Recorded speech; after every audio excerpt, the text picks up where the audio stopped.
Hey guys, അപ്പോൾ ഏകദേശം ഒരാഴ്ചത്തോളമായിട്ടുണ്ട് ഞാനൊരു ലോങ് വീഡിയോ അപ്ലോഡ് ചെയ്തിട്ട്. ഇത്ര നാൾ എന്തുകൊണ്ടാണ് ലോങ് വീഡിയോ ഒന്നും അപ്ലോഡ് ചെയ്യാത്തതെന്നൊക്കെ ചോദിക്കുകയാണെങ്കിൽ എനിക്ക് പ്രത്യേകിച്ച് ഉത്തരവൊന്നുമില്ല. ഒന്ന് ശ്രമിച്ചിരുന്നെങ്കിൽ എനിക്ക് അപ്ലോഡ് ചെയ്യാമായിരുന്നു, പക്ഷേ ഞാനത് വിട്ട് കളഞ്ഞേക്കുമായിരുന്നു. കാരണം എന്താ വെച്ചാൽ ഞങ്ങളുടെ സ്കൂളിൽ ഇപ്പോൾ പ്രസൻറ്റേഷനും സെമിനാറും അങ്ങനെ കുറേ കാര്യങ്ങൾ നടന്നുകൊണ്ടിരിക്കുകയാണ്. അപ്പോൾ എനിക്ക് അതിൻ്റെ ഇടയിൽ കൂടെ വീഡിയോ അപ്ലോഡ് ചെയ്യലും കാര്യങ്ങളും ഒന്നും എനിക്ക് മുറയ്ക്ക് നടക്കുന്നില്ല. അപ്പോൾ എൻ്റെ എക്സാം കഴിഞ്ഞിട്ട് 2 ദിവസം ഞാൻ ഒന്ന് ഗ്യാപ്പ് എടുത്തിട്ടുണ്ടായിരുന്നു. എനിക്ക് പിന്നെ പഠിത്തത്തിലേക്ക് വരാനായിട്ടൊരു സ്റ്റാർട്ടിങ് ട്രബിൾ ഉണ്ടായിരുന്നു. അപ്പം ഞാൻ വിചാരിച്ചു ഏകദേശം 1 മണിക്കൂറെങ്കിലും ഒന്ന് പഠിച്ചേക്കാം, ഒരു ദിവസം 1 മണിക്കൂറെങ്കിലും ഒന്ന് പഠിച്ചൊന്ന് സ്റ്റാർട്ട് ചെയ്തേക്കാമെന്ന് വിചാരിച്ചിട്ട് ഞാൻ എക്കണോമിക്സ് വെച്ച് സ്റ്റാർട്ട് ചെയ്തിട്ടുണ്ടായിരുന്നു. ഒരു എൻ്റെ എക്സാം കഴിഞ്ഞിട്ട് 2 ദിവസം കഴിഞ്ഞിട്ട് 2 ദിവസം ഞാൻ പഠിക്കേണ്ട രീതിയിൽ തന്നെ ഗ്യാപ്പ് എടുത്തു. എന്നിട്ട് 3rd ഡേ തൊട്ട് പഠിക്കാമെന്ന് വിചാരിച്ചു. എനിക്കാണെങ്കിൽ എക്കണോമിക്സിൻ്റെ പ്രൊജക്റ്റ് സബ്മിറ്റ് ചെയ്യേണ്ടായിരുന്നു, അതുപോലെ തന്നെ അതിൻ്റെ സർവേ എടുക്കാനുണ്ടായിരുന്നു. അങ്ങനെ കുറച്ചധികം പരിപാടികൾ എക്കണോമിക്സിലുണ്ടായിരുന്നു. അങ്ങനെ അതിൻ്റെ നോട്ട് സബ്മിഷൻ, ഹോംവർക്ക് സബ്മിഷൻ, ആ സബ്ജക്റ്റിൻ്റെ അങ്ങനെ ഉണ്ടായിരുന്നു. അതുപോലെ തന്നെ IP-ക്കാണ് എനിക്ക് ഏറ്റവും കൂടുതൽ പണി ഉണ്ടായിരുന്നത്. അതിൻ്റെ സെമിനാർ എടുക്കാനുണ്ടായിരുന്നു, പ്രസൻറ്റേഷൻ ഉണ്ടായിരുന്നു. പിന്നെ ഇപ്പോൾ ഞങ്ങളുടെ പ്രാക്ടിക്കൽ എക്സാം നടക്കാൻ പോവാണ്. അത് കഴിഞ്ഞ് കഴിഞ്ഞാൽ വൈവേ ഉണ്ടാവും. അപ്പോൾ എൻ്റെ IP-യുടെ കാര്യത്തിൽ അങ്ങനെ ഏകദേശം തീരുമാനമാവാറായിട്ടുണ്ട്. കാരണം എൻ്റെ ഹോംവർക്ക്, ക്ലാസ് വർക്ക് സബ്മിഷനൊക്കെ ഓൾറെഡി കഴിഞ്ഞു. റെക്കോർഡ് ഞങ്ങളുടെ പ്രാക്ടിക്കൽ എക്സാം നടക്കുന്ന ദിവസം തന്നെ റെക്കോർഡും വെക്കണം. അപ്പോൾ അത് ആ ദിവസം തന്നെ കഴിയും. പിന്നെ വൈവ മാത്രമേ ഉള്ളൂ. ഇനി എക്കണോമിക്സിൻ്റെ വൈവ ഉണ്ട്. അപ്പോൾ എല്ലാം കൂടെ എങ്ങനെ ആകും എനിക്കൊരു പിടുത്തമില്ല. സ്കൂളാണെങ്കിൽ ഉടനെ അടയ്ക്കുകയും ചെയ്യും. കാരണം ബോർഡ് എക്സാം ടൈമിൽ ഞങ്ങൾക്ക് മിക്കവാറും അവധിയായിരിക്കും. വയ്ക്കുകയാണെങ്കിൽ തന്നെ 2-3 ദിവസം വല്ലതും ഉണ്ടാവുള്ളൂ. എല്ലാ ദിവസവും ഉണ്ടാവാൻ ചാൻസ് കുറവാണ്. കാരണം എന്താണെന്ന് വെച്ചാൽ പോർഷൻസും കാര്യങ്ങളൊക്കെ ഏകദേശം കഴിഞ്ഞിട്ടുണ്ട്. അപ്പോൾ ഇനി ക്ലാസ് വെച്ചിട്ട് പ്രത്യേകിച്ച് കാര്യമൊന്നുമില്ലല്ലോ. എങ്ങാനും ക്ലാസ് വെക്കുകയാണെങ്കിൽ മിക്കവാറും റിവിഷനും കാര്യങ്ങളൊക്കെ നടത്താൻ വേണ്ടിയായിരിക്കും വെക്കുന്നത്. കാരണം അത്യാവശ്യം എല്ലാത്തിൻ്റെയും സബ്ജക്റ്റിൻ്റെയൊക്കെ പോർഷൻസ് കാര്യങ്ങളൊക്കെ കഴിഞ്ഞതാണ്. റിവിഷൻ മാത്രമേ ഉള്ളൂ. ആകെ അക്കൗണ്ടൻസിക്ക് മാത്രമാണ് പോർഷൻസ് പിന്നെയും പെൻഡിങ് ആയിട്ട് നിൽക്കുന്നത്. കാരണം എക്കണോമിക്സ്, ബിസിനസ്സൊക്കെ ഉടനെ തന്നെ തീരും, കുറച്ചേ ഉള്ളൂ. ഇംഗ്ലീഷും IP-യും തീർന്നു കഴിഞ്ഞു. അതൊക്കെ റിവിഷനാണ് ഇപ്പോൾ നടന്നുകൊണ്ടിരിക്കുന്നത്. അപ്പോൾ ഈ അക്കൗണ്ടൻസിയിൽ മാത്രമുള്ള ഒരു പ്രശ്നമുള്ളത്.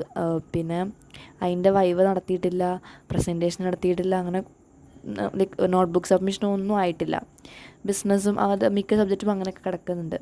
പക്ഷേ അതൊക്കെ പെട്ടെന്ന് തീരും. പക്ഷേ അക്കൗണ്ടൻസിൻ്റെ കാര്യം എനിക്കറിയാൻ പാടില്ല എങ്ങനെ തീരുമെന്ന്. പിന്നെ എൻ്റെ നോട്ട്ബുക്കൊക്കെ അത്യാവശ്യം ഞാൻ കംപ്ലീറ്റ് ആക്കി വെച്ചേക്കാണ്. കാരണം എപ്പോഴാണിത് സബ്മിറ്റ് ചെയ്യാൻ പറയുന്നതെന്ന് പറയാൻ പറ്റില്ലല്ലോ. എപ്പോൾ വേണമെങ്കിലും പറയാം. കാരണം ഉടനെ സ്കൂൾ അടയ്ക്കാൻ പോവാണ്. എല്ലാ ബുക്കും എന്തായാലും അതിന് മുമ്പ് തന്നെ സബ്മിറ്റ് ചെയ്യേണ്ടതാണ്. അപ്പോൾ എത്രയും പെട്ടെന്ന് എല്ലാം കംപ്ലീറ്റ് ചെയ്യണമെന്ന് വെച്ചിട്ട് തന്നെ ഞാൻ എൻ്റെ എക്സാം കഴിഞ്ഞ ആ ഒരു ടൈമിൽ തന്നെ എൻ്റെ അത്യാവശ്യം എല്ലാ ബുക്കും ഞാൻ കംപ്ലീറ്റ് ചെയ്തിട്ടുണ്ടായിരുന്നു. ആകെ എക്കണോമിക്സ് മാത്രമേ ബാക്കി ഉണ്ടായിരുന്നുള്ളൂ. അത് ഞാൻ സ്കൂൾ തുറന്ന ടൈമിൽ തന്നെ കംപ്ലീറ്റ് ചെയ്തിട്ടുണ്ടായിരുന്നു. ആ സമയത്ത് തന്നെ സബ്മിഷൻ എക്കണോമിക്സിന് പറഞ്ഞിട്ടുണ്ടായിരുന്നു.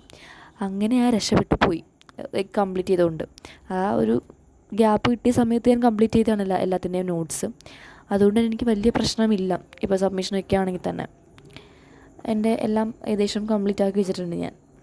ഇനിയെങ്കിലും മര്യാദയ്ക്ക് ഞാൻ കൺസിസ്റ്റൻ്റ് ആയിട്ട് വീഡിയോ ഇടാൻ നോക്കാം. ലോങ് വീഡിയോ അല്ലെങ്കിൽ ഷോർട്ട് വീഡിയോ എങ്കിലും ഞാൻ ഇടാൻ നോക്കാം. കാരണം എനിക്ക് ലോങ് വീഡിയോ ഇടാൻ കുറച്ച് ബുദ്ധിമുട്ടാണ് ഈ ഒരു ടൈമിൽ. എക്സാംസും ഈ പ്രാക്ടിക്കൽ എക്സാമൊക്കെ നടന്നുകൊണ്ടിരിക്കുകയാണ്. അതുപോലെ തന്നെ നോട്ട്ബുക്ക് സബ്മിഷൻ, അങ്ങനെ കുറേ കാര്യങ്ങൾ നടന്നുകൊണ്ടിരിക്കുകയാണ്. അപ്പോൾ അതിൻ്റെ ഇടയിൽ എനിക്ക് വീഡിയോ ഇടാനായിട്ട് ഒട്ടും പറ്റുന്നില്ല. എനിക്ക് മര്യാദയ്ക്ക് ഉറങ്ങാൻ പോലും സത്യം പറഞ്ഞാൽ സമയം കിട്ടാറില്ല.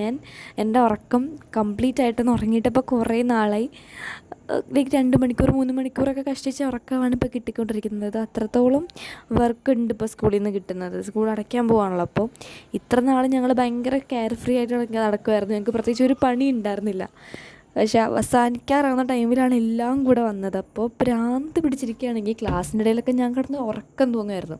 അപ്പോൾ അതുകൊണ്ടൊക്കെ തന്നെയാണ് ഞാൻ ലോങ് വീഡിയോ അങ്ങനെ അപ്ലോഡ് ചെയ്യില്ലെന്ന് പറഞ്ഞത്. എന്തായാലും ഷോർട്ട് വീഡിയോ എനിക്ക് അപ്ലോഡ് ചെയ്യൽ വലിയ കുഴപ്പമില്ല. അപ്പോൾ അതെങ്കിലും ഞാൻ എന്തായാലും റെഗുലറായിട്ട് ചെയ്യാൻ നോക്കാം. പിന്നെ ഞാൻ കഷ്ടപ്പെട്ട് ഉറക്കം ഉളച്ചിരുന്ന് എഴുതിയ എൻ്റെ പ്രൊജക്റ്റാണിത്. ഏകദേശം 20 ഗ്രാഫോളം എനിക്കത് ചെയ്യാനുണ്ടായിരുന്നു. പിന്നെ 40 കൂടുതൽ പേജ് എടുത്തിട്ടാണ് ഞാൻ ഈ ഒരു പ്രൊജക്റ്റ് ചെയ്തിട്ടുണ്ടായിരുന്നത്. കഷ്ടപ്പെട്ട് ബുദ്ധിമുട്ടിരുന്ന് ചെയ്ത പ്രൊജക്റ്റായിരുന്നു ഇത്. എക്കണോമിക്സിൻ്റെയാണ്. അതിൻ്റെ കവർ പേജും കാര്യങ്ങളൊക്കെ എനിക്ക് ഒത്തിരി ഇഷ്ടപ്പെട്ടിട്ടുണ്ടായിരുന്നു. ഇത് പിൻട്രസ്റ്റിൽ നിന്ന് തപ്പിയെടുത്തതാണ്. ഇതിൽ ഈ പ്രൊജക്റ്റ് ഞാൻ നേരത്തെ വെക്കേണ്ടതാണ്. പക്ഷേ സാറ് ഈ അടുത്താണ് പറഞ്ഞത് സ്പൈറൽ ബൈൻഡ് ചെയ്യണമെന്ന്. അങ്ങനെ അതുകൊണ്ടാണ് കുറച്ചധികം വൈകിപ്പോയത് ഈ ഒരു പ്രൊജക്റ്റ് വെക്കാനായിട്ട്. ഞാൻ ആദ്യമേ ഫയൽ സെറ്റാക്കാമെന്നാണ് വിചാരിച്ചത്. പക്ഷേ പിന്നെ സ്പൈറൽ ബൈൻഡ് ചെയ്ത് വന്നപ്പോഴേക്കും കുറച്ച് ലേറ്റായിപ്പോയി. പക്ഷേ സാറ് പറഞ്ഞ സമയത്ത് എനിക്ക് സബ്മിറ്റ് ചെയ്യാൻ പറ്റിയിട്ടുണ്ടായിരുന്നു. അപ്പോൾ ഇതെല്ലാം മാത്രമുള്ള video. Thanks for watching. Bye bye.